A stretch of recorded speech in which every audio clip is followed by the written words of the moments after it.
సూర్యాపేటలో ఏదైతే పరువు హత్య జరిగిందో, ఎవరైతే ఇంటర్ క్యాస్ట్ మ్యారేజ్ చేసుకున్నారో అదే మన భార్గవి, అలాగే కృష్ణ, బంటి అని తనని పిలుస్తూ ఉంటారు. సో ఇంటర్ క్యాస్ట్ మ్యారేజ్, అబ్బాయి వచ్చేసి ఎస్సీ అంట అండ్ అమ్మాయి వచ్చేసి గౌడ్స్ అంట. సో ఇంటర్ క్యాస్ట్ మ్యారేజ్ చేసుకోవడం వల్ల 6 months తర్వాత వాళ్ళ అన్నలు, అమ్మాయి వాళ్ళ అన్నలు ఎవరైతే ఉన్నారో వాళ్ళు అబ్బాయిని చంపేయడం జరిగిందని చెప్పి మనందరికీ తెలిసిందే. మరి ఆ స్పాట్ అయితే ఇదే అనమాట. సో ఇక్కడ ఒకసారి మనం చూసుకున్నట్లయితే ఇక్కడ కుప్ప ముళ్ళకప్ప అయితే ఉంది మొత్తం ఇక్కడ. అండ్ ఇక్కడ మనకు ఒక సిగరెట్ ప్యాకెట్ కూడా కనిపిస్తుంది. ఎగ్జాక్ట్లీ ఇదే ప్లేస్లో అయితే వాళ్ళు అతన్ని డెడ్ బాడీ ఏదైతే కవర్లో కట్టారో, చంపేసిన తర్వాత బాడీని అదైతే వేయడం జరిగిందని చెప్పేసి అన్నారు. అండ్ ఇక్కడ మీరు సరౌండింగ్లో కూడా చూసుకున్నట్లయితే నైట్ వాళ్ళు 10 o'clock 11 o'clockకి ఆ టైంలో అయితే ఇక్కడ వేసినట్లుగా అయితే చెప్పడం జరిగింది ఊరు వాళ్ళు. మరి క్లారిటీగా అయితే తెలీదు.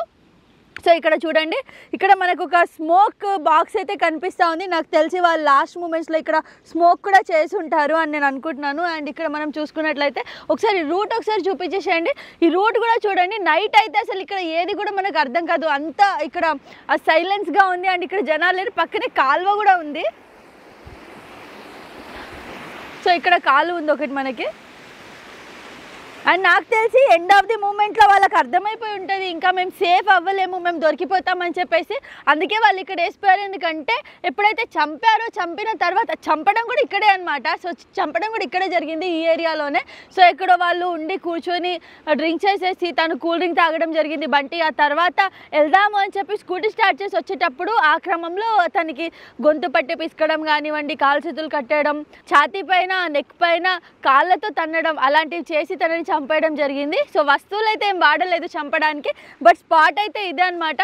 సో వాళ్ళు నాకు తెలీదు, లైక్ క్లారిటీ లేదు వాళ్ళు ఎంతమంది ఉన్నారు ఏంటి అని. 7 members అయితే కలిసి చంపారని చెప్పేసి అంటా ఉన్నారు. ఇదే స్పాట్ ఒకసారి ఇక్కడ చూపిస్తాను మీకు సరౌండింగ్స్లో కూడా. అసలు ఏమీ లేదు ఇక్కడ అంతా. మనకి చూసుకున్నట్లయితే ఒక కాలువ ఉంది, ఒక చెరువు ఉంది. అండ్ ఈ రూట్లో ఇక్కడ అబ్బాయి అయితే డెడ్ బాడీ వేశారు. మరి ప్రస్తుతం అయితే భార్గవి చాలా స్ట్రాంగ్గా నాకు అన్యాయం జరిగింది, నాకు న్యాయం కావాలని అయితే కోరుకుంటా ఉంది. అండ్ ఎర్లీ మార్నింగ్ వాళ్ళకి 9 o'clockకి అయితే తెలిసింది ఇక్కడ ఒక బాడీ ఉందని చెప్పేసి. సో ఇదే ఏరియా అనమాట, ఇందాకే చూపించా కదా స్మోక్ ఉంది. సో ఇక్కడే వాళ్ళు కవర్లో వేసి చంపేయడం జరిగింది డెడ్ బాడీని. ఇదే ప్లేస్ అనమాట. సో ఏదేమైనా ఇంటర్ క్యాస్ట్ మ్యారేజ్ అంటేనే ఒక భయం అనేది కలుగుతుంది యూత్కి కూడా. ఇలాంటివి చేస్తున్నప్పుడు 2025లో ఉన్నాము, చాలా అప్డేటెడ్ ఉంది. ఇప్పుడు కూడా మనం క్యాస్ట్ ఫీలింగ్తో ఉన్నాము, రిలీజన్ ఫీలింగ్తో ఉన్నాము అని అంటే చాలా ఆశ్చర్యపోవాల్సిన విషయం ఇది. సో ఇంటర్ క్యాస్ట్ మ్యారేజ్ చేసుకున్నా కూడా మీరు ఒక్కసారి ఆలోచించండి, అమ్మాయికి కంఫర్ట్ ఉందా, అబ్బాయికి కంఫర్ట్ ఉందా, వాళ్ళని వదిలేయండి. ఇలా ఇద్దరు ప్రేమికులను విడతీసి అక్కడ తను సఫర్ అయ్యి తనను అలా చంపేసి ఇదంతా కూడా ఒక లైఫ్, ఒక అమ్మాయి లైఫ్ అయితే మొత్తం పాడైపోయిందనే చెప్పాలి. ఇలాంటి చేయకుండా మీ అమ్మాయిని లేదా మీ అబ్బాయిని అర్థం చేసుకొని వాళ్ళని హ్యాపీగా బతకని వాళ్ళనే నేనైతే కోరుకుంటున్నా. అండ్ అలాగే బంటిని చంపిన వాళ్ళకైతే శిక్ష పడాలి, భార్గవి ఎవరైతే ఉందో తనకి న్యాయం జరగాలని అయితే మనస్ఫూర్తిగా కోరుకుంటున్నాను. Thank you.